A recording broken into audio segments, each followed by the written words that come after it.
Gabriel Martinelli. Salve galera! E aí, beleza? Vamos fazer uma resenha agora a respeito da seleção brasileira. Até o ano a última Copa, essa época a gente já estava com a equipe formada. Agora nós vamos discutir sobre os jogadores propensos aí para a Copa do Mundo. Vamos ver aí, concorda, não concorda? Fala aí no nosso vídeo, fala aí. Bom, eu acho que a gente pode começar pelo gol. Eu acho que não há muita dúvida em relação a essa posição, né? O Alisson já disputou a última Copa do Mundo como titular, provavelmente vai ser o titular. O Ederson também. O Ederson joga no Manchester City, inclusive os dois rivalizam, jogam nos dois melhores clubes da Premier League, Liverpool e Manchester City. E como terceiro goleiro, o Everton. Eu não vejo uma renovação nessa posição de goleiro muito grande no Brasil. Então eu acho que não há muita dúvida em relação a isso. O que você acha, Dimas? Eu acho que os goleiros são esses mesmos que vão para a Copa. Isso aí não é unanimidade, não há um goleiro que vai interferir nesses três que vão para a Copa, não. Agora vamos para a lateral direita. A lateral direita, eu acho que a unanimidade é o Danilo, mas não pela torcida, assim, pelo técnico, pelo Tite. O Tite gosta muito do Danilo.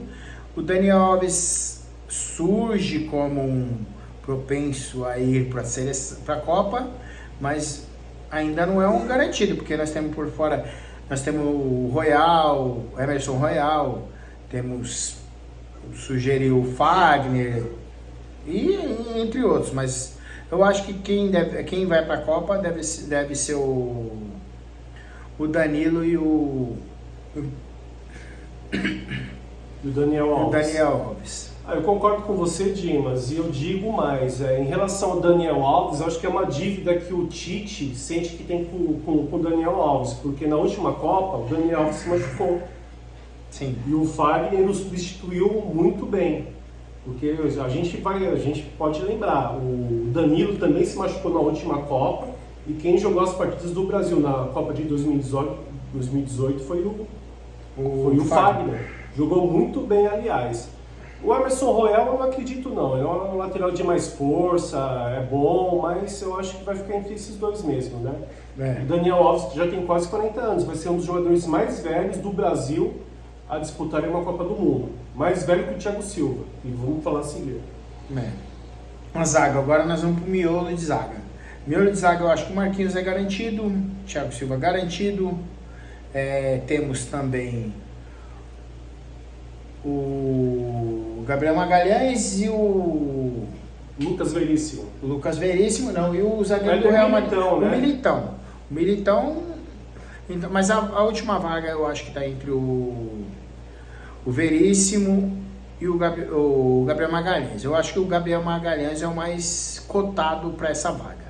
Agora vamos para a lateral esquerda, que eu acho que é onde tem mais incógnita. Eu acho que o titular ali é o Alexandro. O Tite gosta dele, a gente vai pela base do que ele está levando. O Alexandro sempre teve. E o Alex Telles. Mas tem o Arana por fora.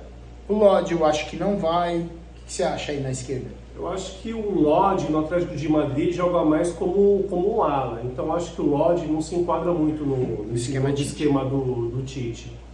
O Guilherme Arana é um ótimo jogador, surgiu muito bem no Corinthians. Aliás, o Fagner foi revelado pelo Corinthians. Marquinhos revelado pelo Corinthians. Então, na parte da defesa, o Corinthians está revelando muitos jogadores assim que podem servir como elenco para a seleção brasileira. Eu acredito que o Alexandro vai pela experiência. Inclusive, o Alexandro e o Danilo foram campeões da Libertadores pelo Santos em 2011. Contra o Peñarol, 2 jogadores revelados pelo Santos, né? Eu acredito que o reserva do Alexandre vai ser o Guilherme Arana. Discordo um pouco de você, Dimas, eu acho que o Alex Telles não vai. Agora vamos para o meio de campo. Meio de campo, Casemiro é unanimidade e Fabinho também acho que está...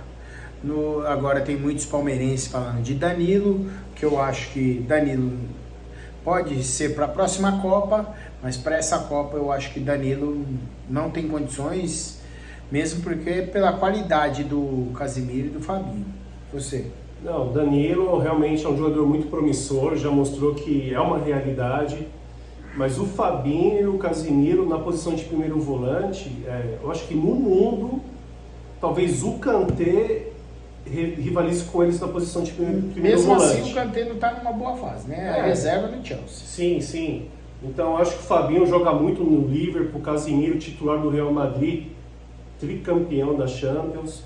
Então, esses dois aí, infelizmente, eles não vão poder jogar juntos. Eu acho que o Tite não vai colocar Casemiro e Fabinho no meio de campo, né? Porque eles são primeiro volantes. Exato.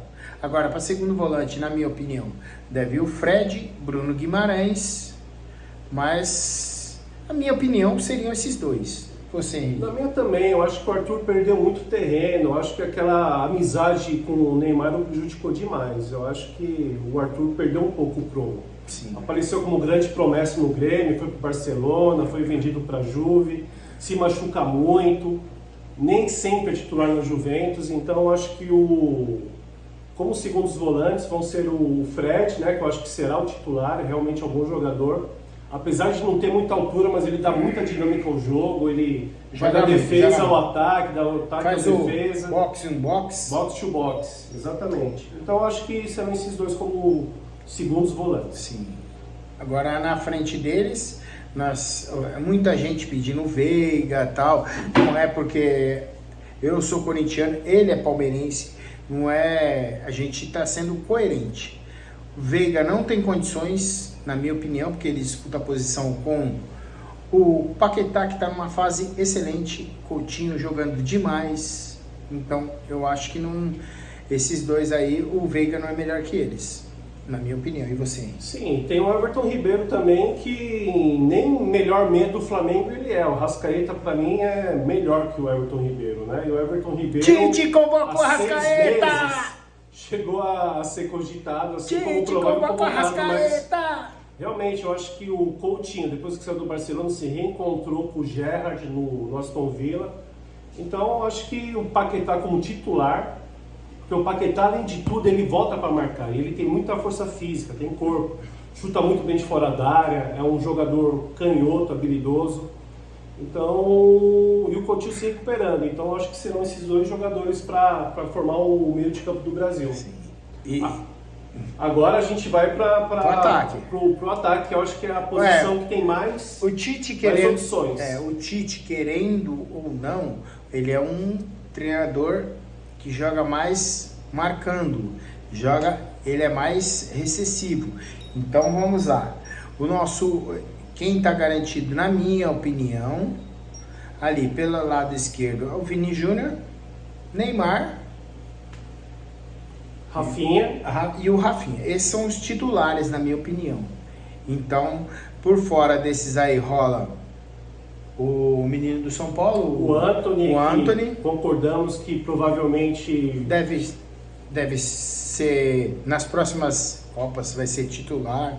Isso aí, né? Mas hoje ele tem que fazer parte da equipe. Sim, inclusive tem rumores que ele vai mudar do Ajax para o Manchester United. Exatamente. Agora temos também o Pombo, o Richarlison. Eu acho que deve ir, porque o Tite, querendo ou não, levou ele impulsionou ele a disputar as Olimpíadas, e ele foi lá e ele mostrou que ele é brasileiro. Ele falou, eu quero jogar, brigou com o time dele para ir jogar as Olimpíadas. Então eu acho que são esses os jogadores. Agora os outros entre Gabriel Jesus, o Firmino. Na verdade eu acho que tem 3 Gabriéis aí brigando por uma posição. O Gabriel Martinelli do Arsenal, que eu acho que é o mais talentoso de todos. Tem o Gabigol. Acho que não vai. Tem o Gabigol, que o que briga contra o Gabigol é o fato dele jogar no Brasil, ter ido para a Europa, não ter dado certo na Internacional, passou um tempo em Portugal também. E tem o Gabriel Jesus, que eu acho que está um pouco desgastado com a torcida brasileira, porque eu não sei se o Gabriel é centroavante, se ele aponta, mas ele não ajuda. Mas ele não é mais centroavante, né? Segundo o próprio treinador do City, ele joga como aberto do lado, ele é atacante de lado. Eu não vejo isso. O Gabriel Jesus, eu vejo ele como mais preparado para jogar desse lado aí do que os outros. Mas como atacantes de lado, a gente já tem o Rafinha, o Vini Júnior, tem o Rodrigo, que a gente não falou também, mas tá jogando bem no Real Madrid. Com características diferentes. Sim. O Gabriel Jesus é diferente. Sim, ele volta para marcar, ele briga mais, ele pode fazer várias... Inclusive ele pode jogar como centroavante centralizado. Só que ele não é tão técnico quanto os jogadores que nós falamos. Ele não é tão técnico quanto o Rodrigo, não é tão técnico quanto o Antony, Rafinha, Neymar, nem se fala.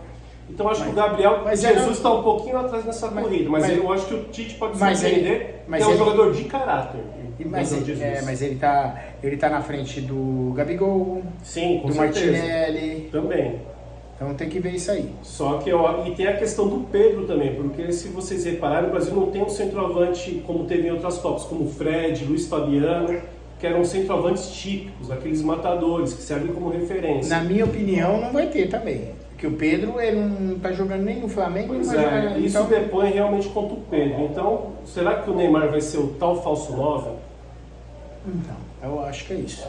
Beleza? Ficamos por aqui. Eu acho que é isso que é a resenha que a gente tinha para fazer por hoje em relação à seleção brasileira, convocação para a Copa do Mundo. Ainda a gente sabe que é prematuro, uma avaliação que a gente está tendo hoje. Pode mudar para depois. Então, mas vamos aí. Vai, obrigado, segue nós aí. Um abraço.